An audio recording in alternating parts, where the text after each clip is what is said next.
नमस्कार दोस्तों, ocean network में आपका स्वागत है।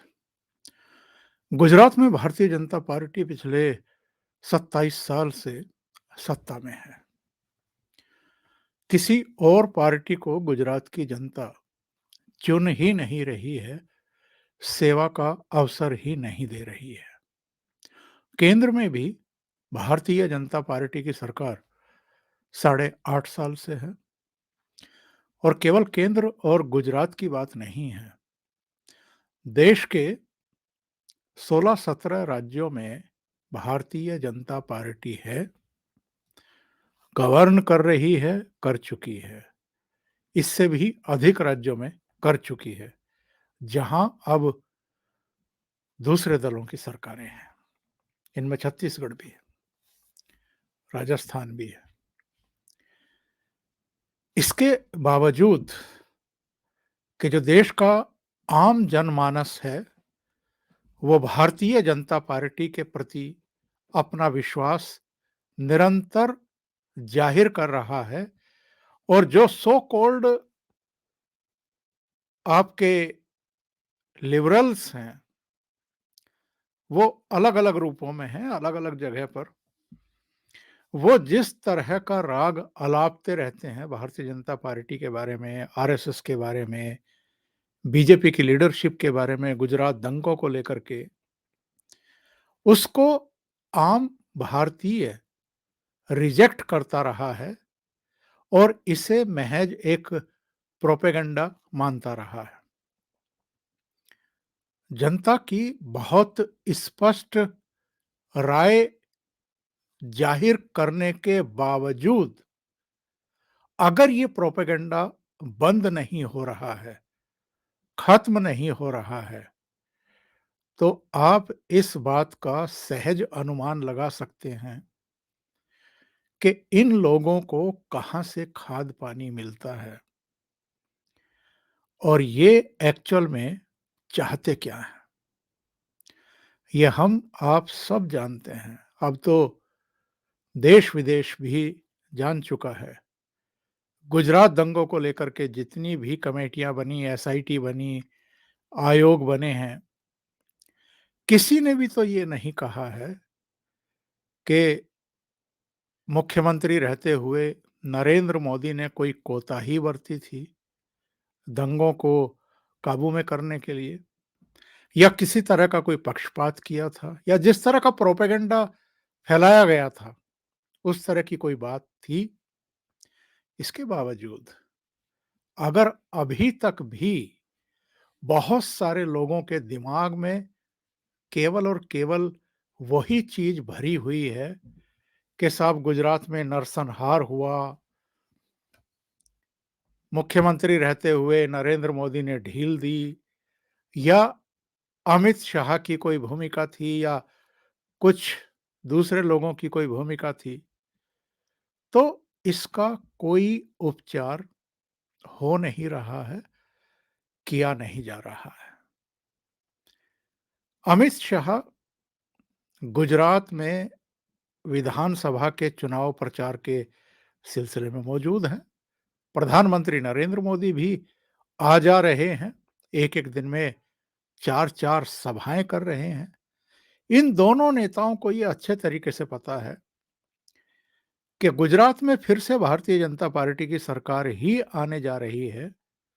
कांग्रेस को लोग नहीं चुनने जा रहे हैं, या मीडिया में जिसकी हवा दिखाई जाने की कोशिश की जा रही है, अरविंद केजरीवाल, उनको भी कहीं पैर रखने की जगह नहीं है। इसके बावजूद अगर ये दोनों नेता पूरी ताकत के साथ, अपनी पूरी टीम के साथ पूरे गुजरात में सभाएं कर रहे हैं, लोगों से संपर्क कर रहे हैं, उनको बता रहे हैं कि हमने पिछले 27 वर्षों में किया क्या है, और फिर से आशीर्वाद मांग रहे हैं, तो ये बहुतों को पच नहीं पा रहा है। अमित शाह खेड़ा जिले के महुदा शहर में थे। वहां उन्होंने एक जनसभा को संबोधित किया।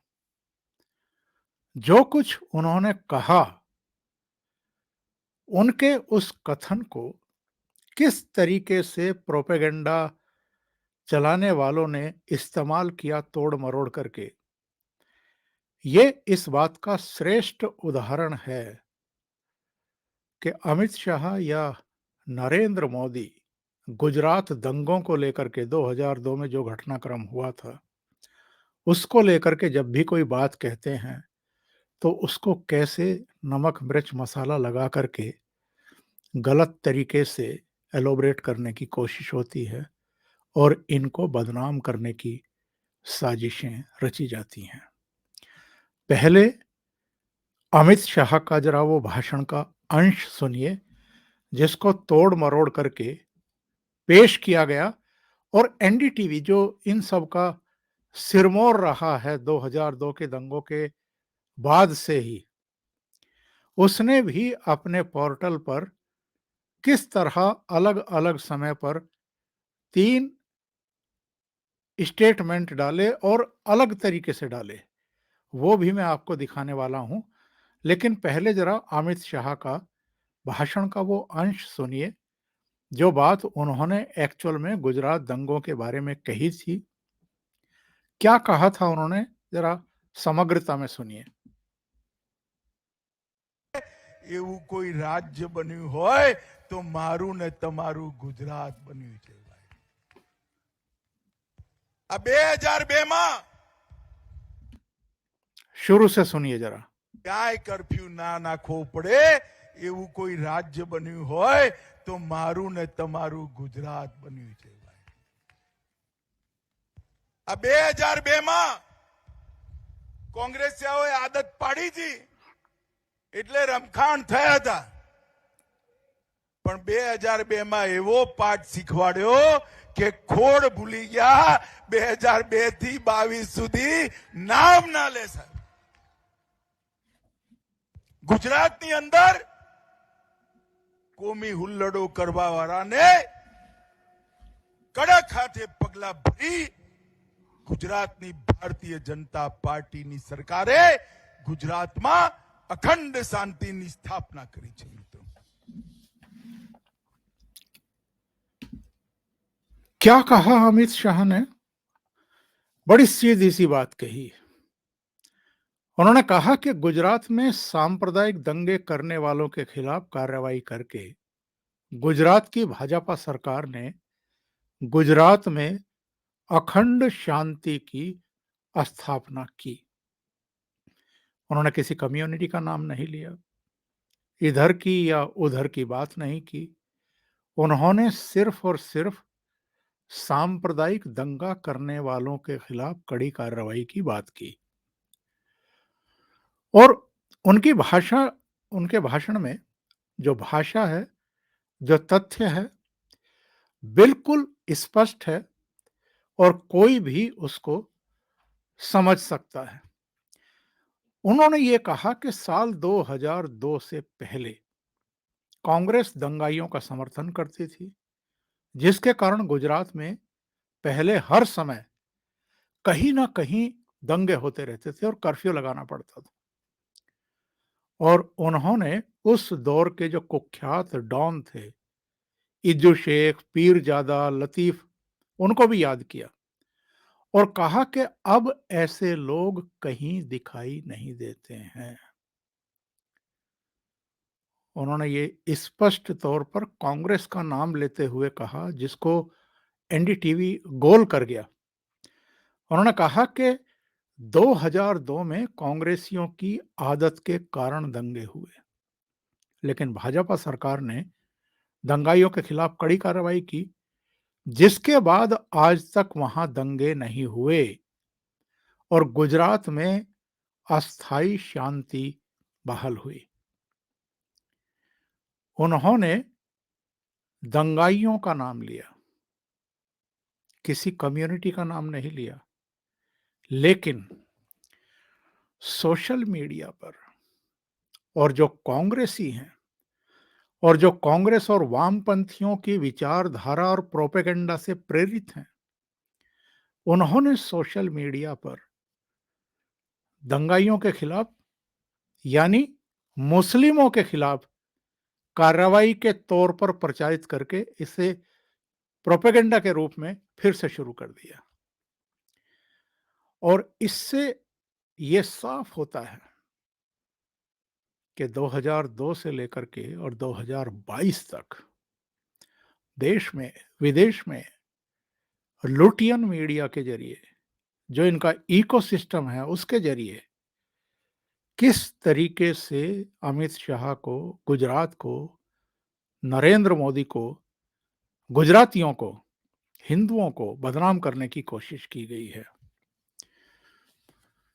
इस पर हालांकि ना तो अमित शाह की तरफ से कोई सफाई दी गई है, ना उन्होंने जरूरी समझा है, लेकिन इस घटना ने एक बार फिर ये सिद्ध किया है कि फेक न्यूज फैला करके, प्रोपेगेंडा करके, एजेंडा पत्रकारिता चला करके किस तरह की हरकतें की जाती हैं। ऑफ इंडिया पर जो हेडलाइंस थी वो ये है कि 2002 में सबक सिखाया, तब से गुजरात में शांति। अमित शाह के बयान में एनडीटीवी ने की बार बार छेड़छाड़ और कांग्रेस का नाम छिपाया। देखिए जरा एनडीटीवी का ये पहला ट्वीट क्या लिखता है। एनडीटीवी ने लिखा कि उन्हें 2002 में सबक सिखाया गया, अब गुजरात में अस्थाई शांति है। ये पहला ट्वीट। और ये किस समय किया गया? ये किया गया शाम को 4:40 पर, 44 मिनट पर। फिर शाम को 7:02 पर एक और ट्वीट हुआ। 1 मिनट में इसको जरा, 7:02 पर यह ट्वीट हुआ और इसमें क्या लिखा है? BJP taught A lesson in 2002, यानी भारतीय जनता पार्टी ने सबक सिखाया। और अब जरा तीसरा देखिए, तीसरे में क्या लिखा है? राइटर्स टॉट लेसन इन 2002, यानी तीसरे ट्वीट में जाकर के इन्होंने कहा कि दंगाइयों को सबक सिखाया, इसलिए गुजरात में शांति है। तो आजकल के तो सोशल मीडिया पर ऐसे बहुत सारे पाठक हैं, एक्टिविस्ट हैं, जो इन चीज़ों को पकड़ लेते हैं। और दर्शन पाठक ने ये, बल्कि बहुत सारे लोगों ने, ये तो मैं उदाहरण के तौर पर आपको दे रहा हूं। 3 attempts in 3 hours by NDTV, hope they get in right in the fourth। मतलब 3 घंटे में इन्होंने 3 बार गलत तरीके से अटेम्प्ट किए उसको, प्रोपेगेंडा फैलाने को। और देख लीजिए, बहुत सारे लोगों के अलग अलग तरीके से रिएक्शंस हैं और कुछ ने बहुत ही आपत्तिजनक ट्वीट किए हैं। ये मैं आपको बता दूं कि किसने क्या कहा है और इनकी एक्चुअल में मंशा क्या रही है। ये एक्चुअल में बदनाम करना चाहते हैं भारतीय जनता पार्टी को, भारतीय जनता पार्टी की लीडरशिप को। ये जो मैंने अभी लास्ट में आपको दिखाया था शिवम का, शिवम ने क्या लिखा है? इसने ये लिखा है कि साहब,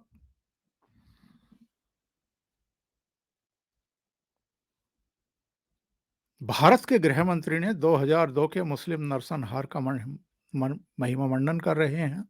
मतलब भारत के गृह मंत्री, जो अपनी पार्टी के लोगों को उकसाने के लिए जेल भी गए थे। मोदी पुलिस, कानून और व्यवस्था के प्रभारी थे जिनके इरादे गलत थे। उन्होंने समय पर कार्रवाई ना करके दंगों का समर्थन किया। इस नफरत के लिए अमित शाह को गिरफ्तार किया जाना चाहिए था। आप अंदाजा लगा सकते हैं कि किस तरह के प्रोपेगेंडा, किस तरह की उकसावे वाली और गलत टिप्पणियां एक खास चश्मे से चीजों को देखने वाले किस तरीके से इन चीजों को एक रिजोवेन के नाम से भी आया है। मेरा दृढ़ विश्वास है कि एक गृह मंत्री को भड़काऊ और संवेदनशील भाषणों से बचना चाहिए। वो राष्ट्र की माँ की तरह हैं, उन्हें अपने बच्चों के बीच नफरत नहीं फैलानी चाहिए। एक और टिप्पणी देखिए, ऐसा गृह मंत्री जो दंगों का आनंद ले और गर्व करे, बहुत खूब। इस तरह की टिप्पणियां सोशल मीडिया पर और गलत तरीके से गलत मतलब संदर्भ में उन्होंने किसी का नाम नहीं लिया। उन्होंने कहा कि जो भी दंगाई थे, और इन लोगों को शायद ये पता नहीं है कि दंगों को रोकने के लिए उस समय गुजरात पुलिस ने जो फायरिंग की थी, गोली चलाई थी, उसमें केवल मुसलमान नहीं मारे गए थे, 250 से ज्यादा हिंदू भी मारे गए थे। या तो पुलिस की गोली से मारे गए थे, या दंगों में वो दंगाइयों के यानी दूसरे समुदाय के शिकार हुए थे। लेकिन प्रोपेगेंडा क्या फैलाया जाता है, और जो बहुत बड़े पैमाने पर गिरफ्तारियां हुई थी, उनमें केवल मुसलमान नहीं थे, उनमें हिंदू भी थे। और कोर्ट से बहुत सारे लोगों को अब तक सजाएं भी हो चुकी हैं। लेकिन ये वो लोग हैं जो एक खास मानसिकता के शिकार हैं, और ये जिस मानसिकता के शिकार हैं, उसी के असदुद्दीन ओवैसी भी शिकार हैं, कुछ कांग्रेसी भी शिकार हैं, कुछ सो कॉल्ड जर्नलिस्ट और जिनको बुद्धिजीवी आप कहते हैं, वो भी शिकार हैं। आप देख लीजिए असदुद्दीन ओवैसी ने क्या कहा है। एक सभा में इन्होंने ये कहा कि साहब याद रखना, सबसे सत्ता छिन जाती है, सत्ता के नशे में है। गृह मंत्री कह रहे हैं कि उन्होंने सबक सिखाया। अमित शाह साहब, आपने क्या सबक सिखाया कि दिल्ली में सांप्रदायिक दंगे हो गए? और मैं गृह मंत्री को बताना चाहता हूं, 2002 में आपने जो सबक सिखाया था वो ये था कि बिल्किस के बलात्कारी आपके द्वारा रिहा रिहा किए जाएंगे, आप बिल्किस की 3 साल की बेटी के हत्यारों को रिहा करेंगे, एहसान जाफरी को मार दिया जाएगा। आपका कौन सा सबक हम याद करेंगे? इस तरह की टिप्पणियां करने वाले एक समुदाय विशेष को भड़का रहे हैं, या जिनका कोई नाम ही नहीं लिया अमित शाह ने, और केवल ये कहा कि जिन्होंने दंगे भड़काए थे और जिनका समर्थन कांग्रेस करती थी, और आए दिन दंगे और कर्फ्यू लगाए जाते थे, हमने वो पूरी तरीके से खत्म कर दिया। दंगाई चाहे इस समुदाय का हो या उस समुदाय का हो, उसे सबक सिखाया गया। लेकिन किस तरीके से इन चीजों को इंटरप्रेट किया जा रहा है, जरा देखिए। अभी के लिए इतना ही। बहुत बहुत धन्यवाद।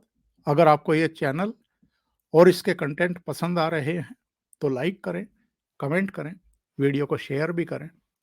अभी तक अगर आपने ये चैनल सब्सक्राइब नहीं किया है तो सब्सक्राइब कर लें और साथ में लगे बेल आइकॉन को दबा दें, ताकि आगे आने वाले वीडियो और उनके नोटिफिकेशन आप तक पहुंचते रहें। बहुत बहुत धन्यवाद। नमस्कार।